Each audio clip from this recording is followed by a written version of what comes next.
Hello, y'all. I'm Jen, and this is Jay. And together we push play. Today we are doing another Mr Ballen reaction video titled Police Prank Criminal on Camera. Let's go. Man, as hell. 2009, the popular true crime TV show Cops just happened to be in South Florida filming when a truly diabolical crime was committed there.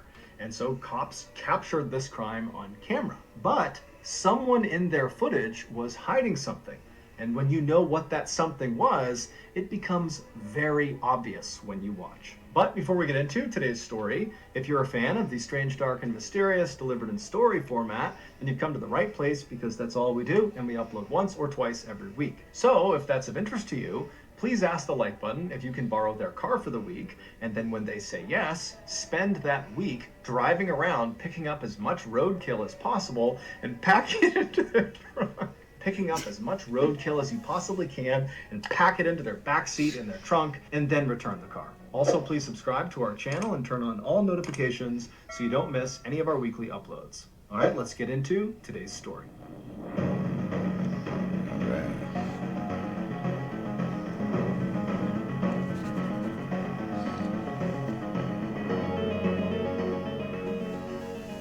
Michael DiPolito grew up in a very rough neighborhood in South Philadelphia where violence, drugs, and prostitution were just normal parts of everyday life. At a young age, like his parents, Michael became an alcoholic. He also developed a very serious drug addiction that he paid for by selling drugs. Michael would eventually drop out of high school, and not long after that, he became homeless and was living out on the streets, sleeping in abandoned buildings at night to stay warm. In 19... Sounds about right. He looks so familiar. Oh man, that's crazy. Yeah. Ooh, drugs are bad. Drugs are really bad. 1993, when Michael was still in South Philadelphia, he was arrested for the first time. He was charged with possession of an unknown drug as well as intent to distribute this unknown drug. Court records don't specify what drug this was. However, Michael just did not show up for court, and so a warrant was put out for his arrest. Michael would somehow manage to evade police capture, and by 1997, he had fled South Philly altogether and landed in South Florida in a town called Boca Raton. Shortly after arriving there, Michael was arrested for a second time, this time for offering an undercover police officer $15 in exchange for sex. Michael would plead guilty to soliciting prostitution, however, he would just get released. A year after the prostitution arrest, Michael was sued by a former girlfriend named Karen Tan, who claimed he was the father of her son, and so he owed her child support. And Karen had a DNA test that backed up this claim. However, Michael, again, would just not show up for court, and before long, Karen just gave up and dropped the lawsuit. Michael... I know, I think it was on that show that Daryl made us watch that time down there. I don't know. I mean, this sounds so crazy, you guys. Like, what is this man doing? Like, get your stuff together, dude. Like, No doubt. there are so many better things to do in life than to go that way. Plus, if you're grown enough to do the deed and possibly know that there's a risk that you could procreate from that, take care of your responsibilities. Like, that's ridiculous. Michael was likely very relieved when this happened because at the time he was making almost no money through a temp agency. And so after this lawsuit gets dropped, Michael decides, I need to go out and make some real money. And somehow, on his quest to find a more lucrative opportunity, Michael was introduced to associates of the Bonanno family. And the Bonanno family is one of the infamous 5 families that dominates organized crime across the United States. They are literally the Italian mafia. And after... So it goes from small drugs and small crimes to dealing with the mafia, and he thinks that's an upgrade. Well, you know, depends on how you look at it, I guess. I guess in his eyes it was. It's like he was stepping up in the world. The only world he probably knew, I guess. There you go. But, like, Oh, my. Okay. After the mafia met Michael, they took a liking to him, and they did offer him a more lucrative, albeit illegal, opportunity. They gave him a role inside one of their so-called boiler rooms. A boiler room is not literally a boiler room. Instead, it's a group of fraudsters that use high-pressure sales tactics to steal money from unsuspecting victims. Typically, the way it works is the fraudster will cold call someone and they will tell them that they have this great get-rich-quick scheme, but you gotta give me your money right now if you want to be a part of it.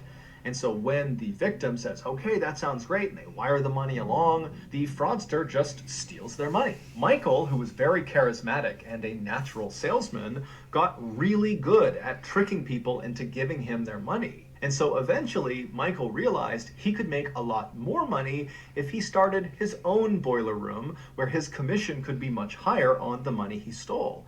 And so fairly abruptly, he left the mafia's boiler room. We don't really know how they reacted to this. And Michael would set up not one, but two boiler room scams of his own in South Florida. And by 2002, he had pocketed $155,000 of stolen money. However, he had spent virtually all of it on fancy hotels and cars and phone sex. But the good times would not last for Michael, because in 2002, the police caught on to Michael's boiler room scams and they raided them and... Wow. You know what? Like, it... He made all that money, but he didn't do anything useful with it. He didn't invest it. You know, there's a reason that people win the lottery and then they're broke a month later. You know, if not a couple days later, or you get some big lump sum of money and then you have nothing to show for it.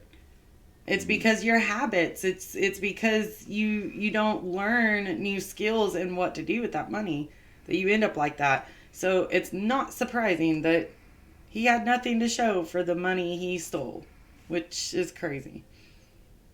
Unless he just figured, I might as well spend it all because I'm going to end up going to prison anyway or something. I mean, he could have looked at it like that. But still. Anyways, be responsible. And Michael was arrested for a third time, except this time he would go to court, he would stand trial, and he would be sentenced to 2 years in prison, 28 years of probation, and he would be ordered to pay... Did he just say 28 years of probation? I guess. That's something right there. They're setting him up as a trap. Oh, my. Okay. back the $155,000 that he stole. Michael would only serve 7 months of his 2-year jail sentence, but that was more than enough to leave a huge impact on him. Michael hated prison. He hated every second of it. And so during those long sleepless nights that he was laying awake in his cell, he made a promise to himself that when he got out, when he was released, he would never, ever come back. And so in 2003, when he was released, he immediately entered a sobriety program. He also started going to the gym every morning, and he began studying for his GED, which is a high school equivalency test because he didn't get his high school diploma. After he successfully earned his GED a couple of months later, he would also start a legal business. It was a digital marketing firm that was called Mad Money Inc. Over the next several years, Michael would do his very best to stay on the straight and narrow and not get in trouble. And for the most part, he did that. By 2008, That's good. That's good. Mm-hmm. At least that 7 months, put a fire under him not to continue down that path. But then you fall harder when you get to the end, I guess. We'll see. Wow. Let's see. Okay.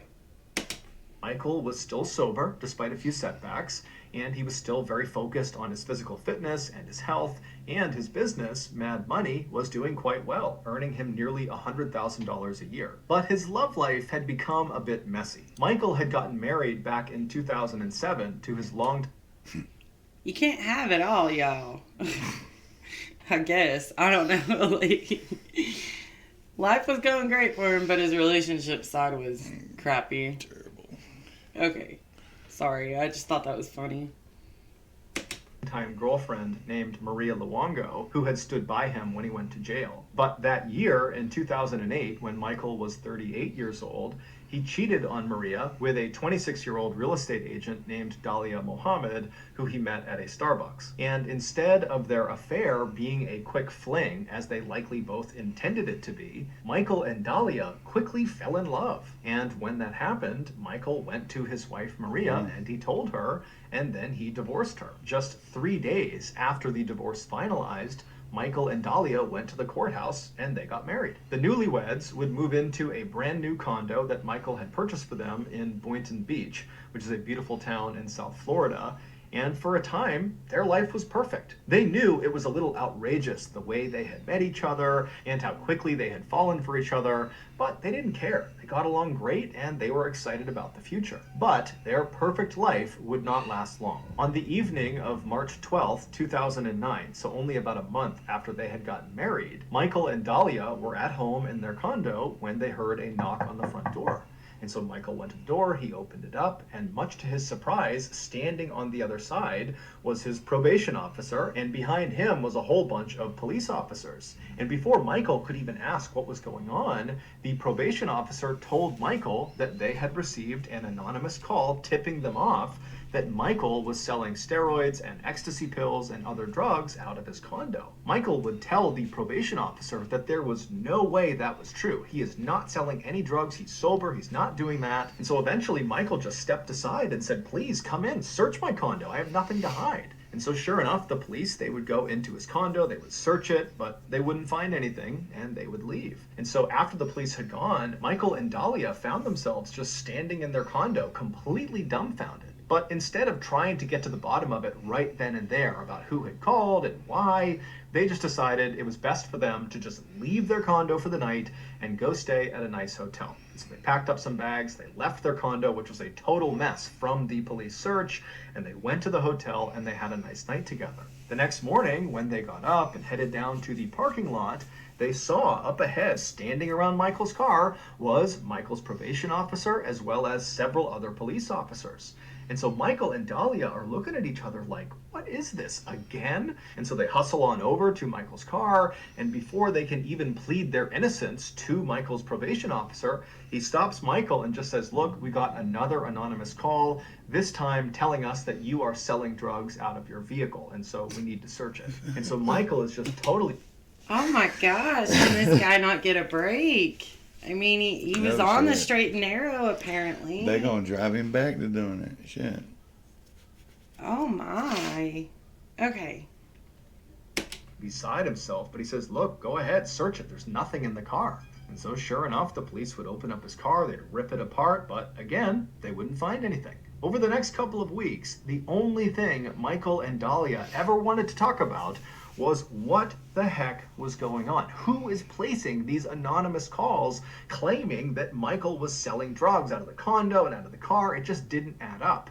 They wanted to believe that this was all just one big mistake, but in the back of both of their minds, they were thinking about Michael's very checkered past and his previous dealings with the mafia and with people he had clearly ripped off. And so maybe there was...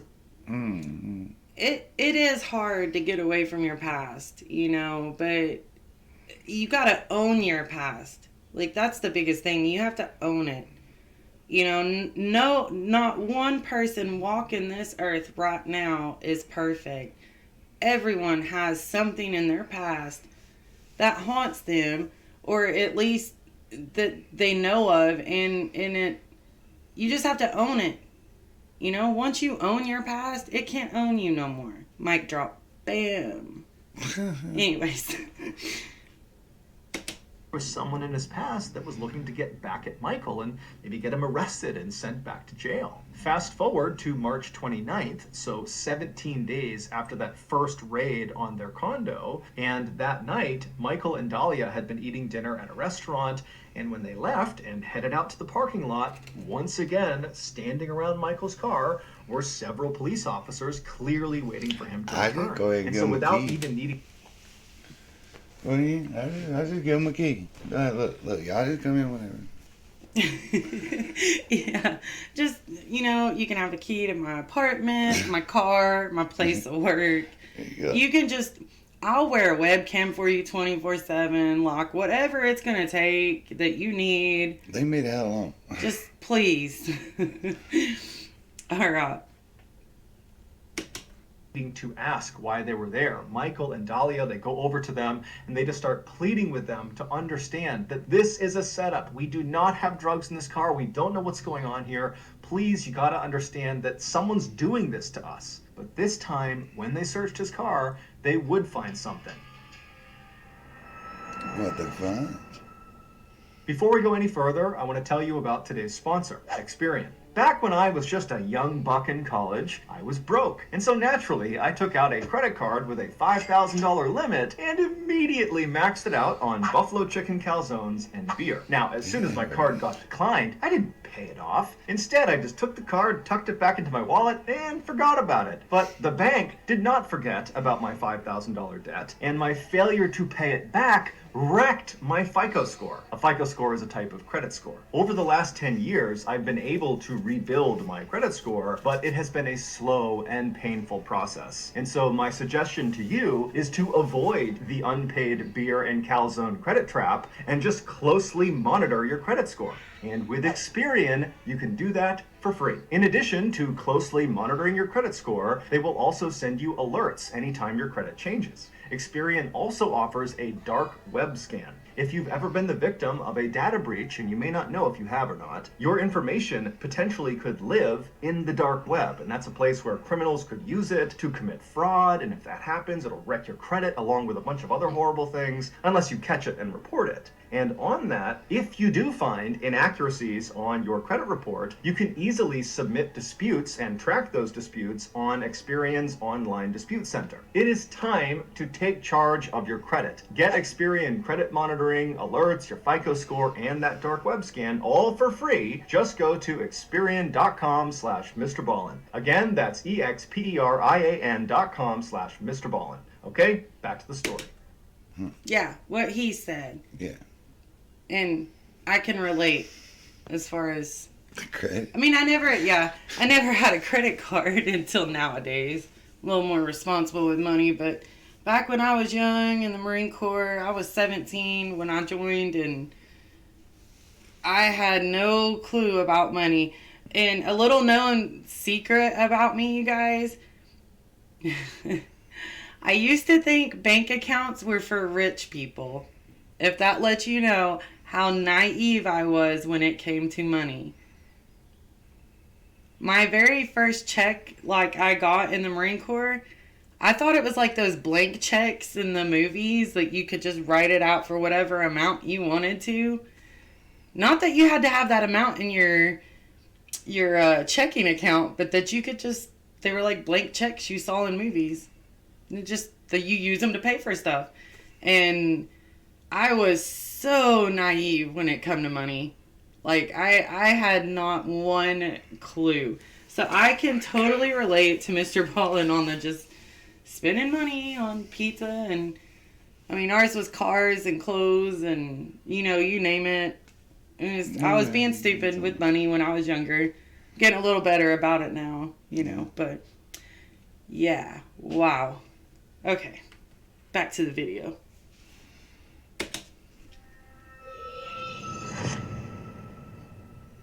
After searching Michael's car, the police would find a small bag of cocaine stuck inside of a cigarette carton tucked underneath his spare tire in the trunk. And when Michael saw them pull the cocaine out, he began to cry because he knew, even though it was not his and he had not put it there, that he was going to jail because he was going to get arrested for possession and he was on probation and he was screwed. And so he just begins crying and pleading with police to understand that the cocaine was not his. He swears it's not his. Meanwhile, Dahlia, she's looking at the drugs and now she's second guessing herself. Is Michael lying? Is he actually selling drugs? And he's been lying to me too? But when she sees her husband crying hysterically and looking so sincere, she believes that he's got to be telling the truth. And so pretty soon she was standing beside Michael and pleading with police as well to let them go, that this was totally just a setup. And amazingly, these police officers who were aware of the previous raids on Michael and Dahlia's property, They told them, look, we do think this is pretty suspicious that somebody keeps calling in about you selling drugs, and now magically the drugs are in your car. And so what we're going to do is we're going to confiscate this cocaine. We're not going to arrest you. Instead, go home, be safe, call us if you see anything strange, you hear anything strange, and we're going to begin investigating to figure out who is making all of these calls. And so Mike... There you go. That's awesome. It's awesome that cops did that. Like, they actually, like, heard the man out, like, they heard his pleas and cries, and they started to think, yeah, this is a little weird. Not only that, but can't they, like, do DNA testing and, like, fingerprints on the cigarette box and the contents inside? They got to be able to do something. Matter, because before long he's just gonna go. He's gonna open his car door. He's gonna get in, and the car's just gonna go. Mafia, bro. Okay. Michael and Dahlia were totally relieved to hear this, but at the same time, they were kind of terrified, because clearly whoever was looking to get Michael in trouble now was prepared to break into his property in order to do it. And so what was stopping them from breaking into their condo and planting drugs in there as well? And so after these police officers left, Michael and Dahlia hopped in the car, they sped back to their condo, and they went inside and they searched it top to bottom, looking for any sign that anyone had recently been in there, or if there were drugs or anything illegal inside of their condo. And after looking, I think at this point, like, if I felt like someone was out to get me and setting me up that bad, I would have bounced.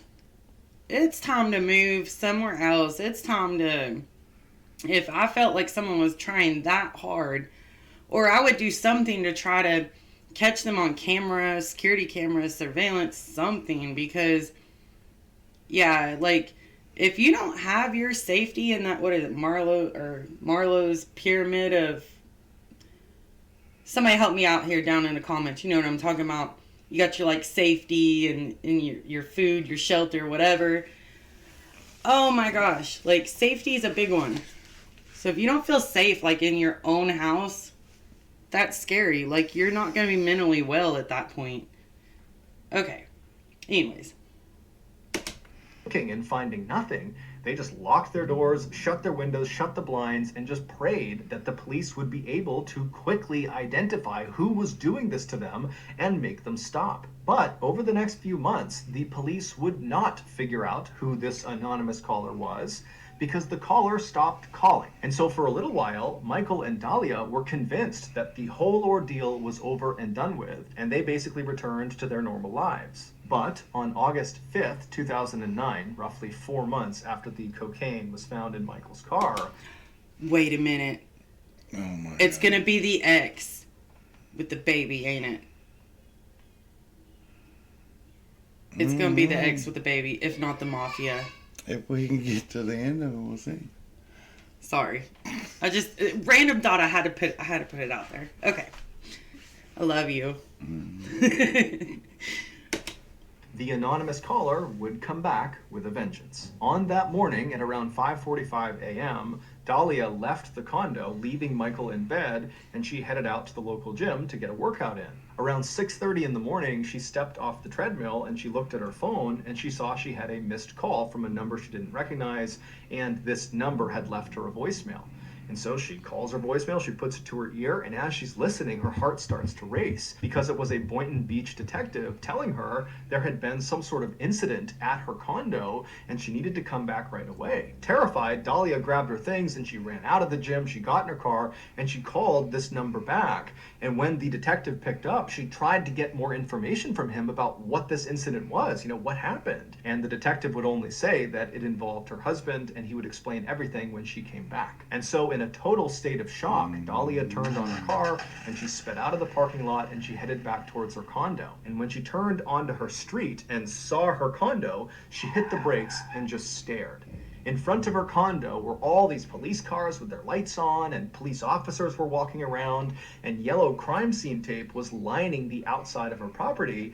And inside of the taped off area, there were all these crime scene photographers taking pictures of her condo. And so as Dahlia is sitting in her car at the top of the street, just staring at this crazy scene she's seeing, one of the Boynton Beach police officers sees her and walks up, and after confirming that she was Dahlia DiPolito, he said to her, leave your car here and come with me. And so Dahlia, who knows obviously something bad has happened, but really doesn't know the extent of it, she puts her car in park, she gets out, and she begins walking with this police officer over towards this cluster of 3 people that are standing right in front of her property. And it would turn out one of them was the detective who had called her on the phone. And so Dahlia is led over, and that detective, as soon as he sees Dahlia, he walks over to her, and he says to her very matter-of-factly that someone had called about a disturbance in their condo, and shots were fired, and unfortunately, her husband, Michael, was dead.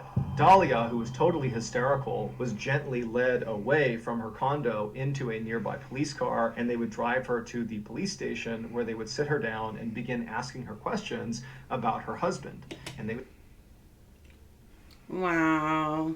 That's heartbreaking. Like, to have an officer or detective, when you pull up and you see a scene like that, and then to be told that your husband is dead, like, I would never want that news. Shit happens. I can't live without this man. Alright. He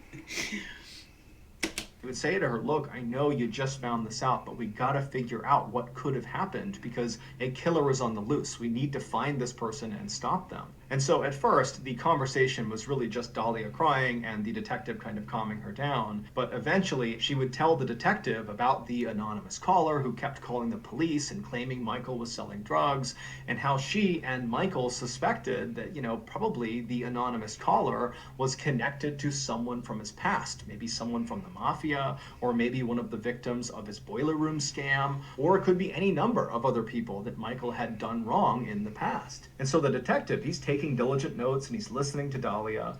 And then at some point in a break in the conversation, he says to Dahlia, okay, it's time to get serious. I need to know if you know this guy. And so Dahlia, she was kind of looking down and she looks up confused what he's talking about.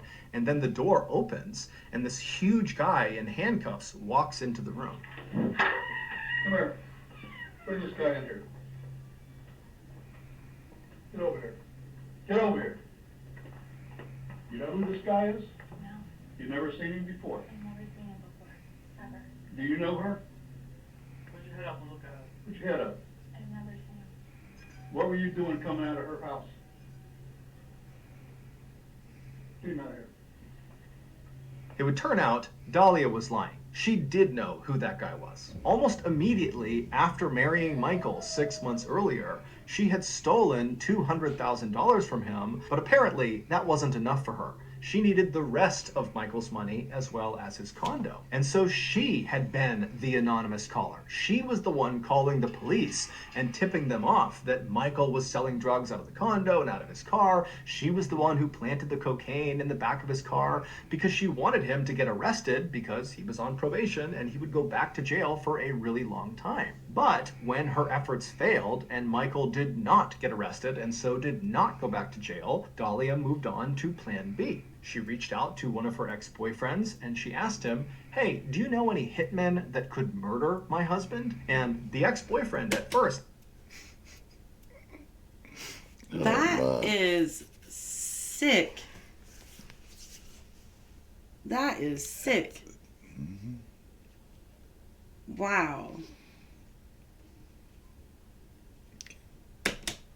didn't think she was serious.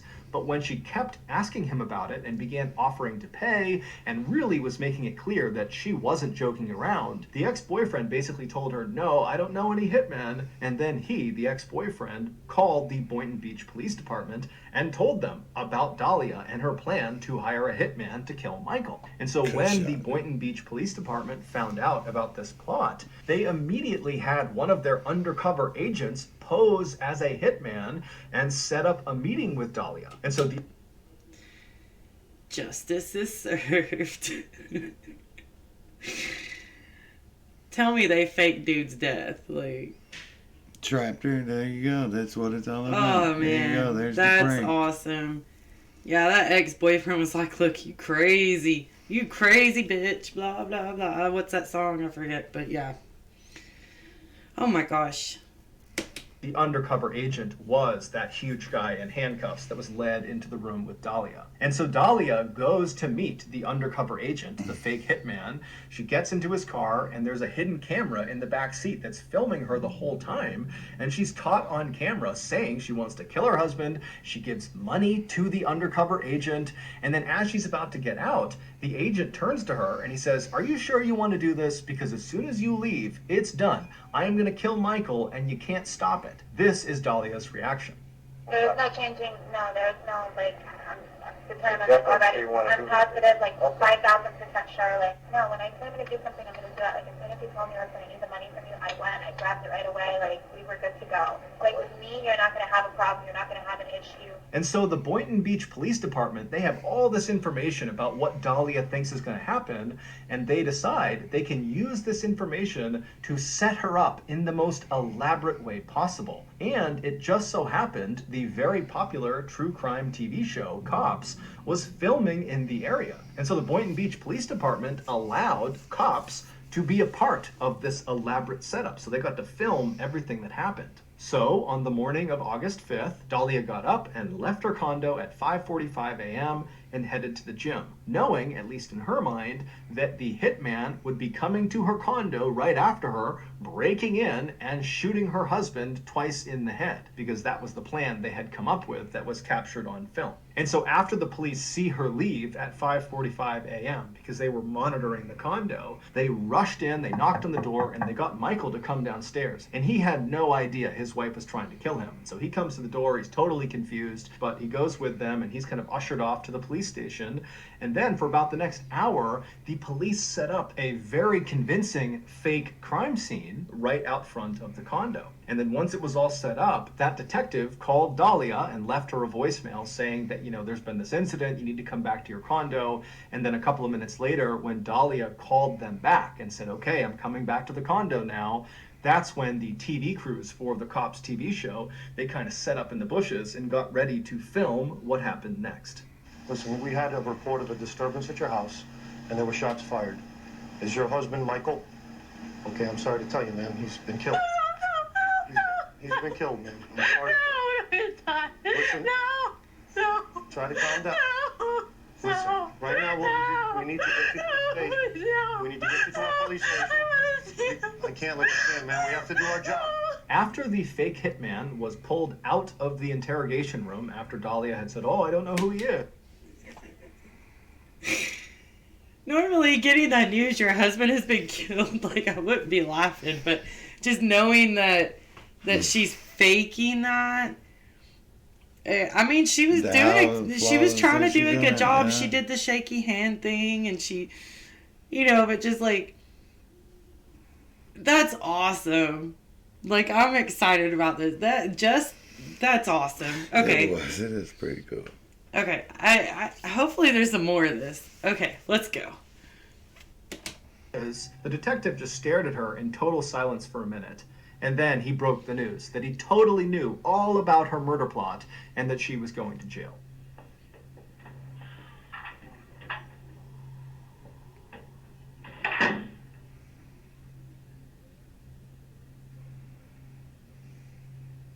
You're going to jail today for solicitation of murder. You're under arrest. That's an undercover police officer.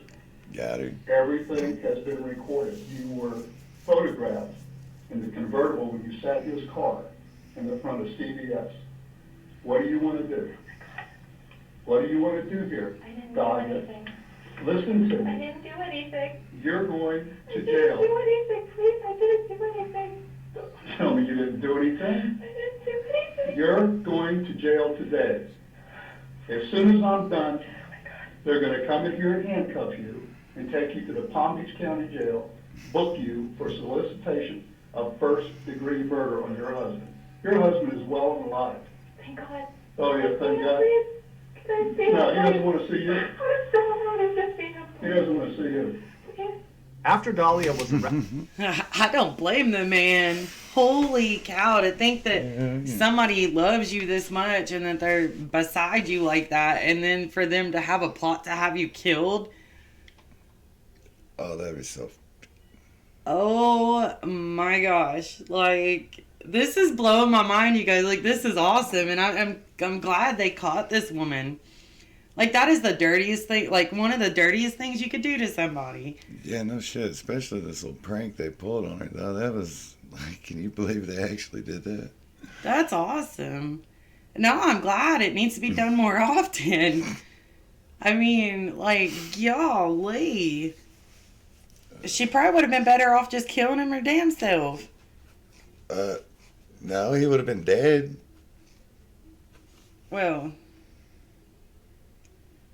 I'm probably gonna have to cut that. Let's go. Anyways, you guys, like, okay.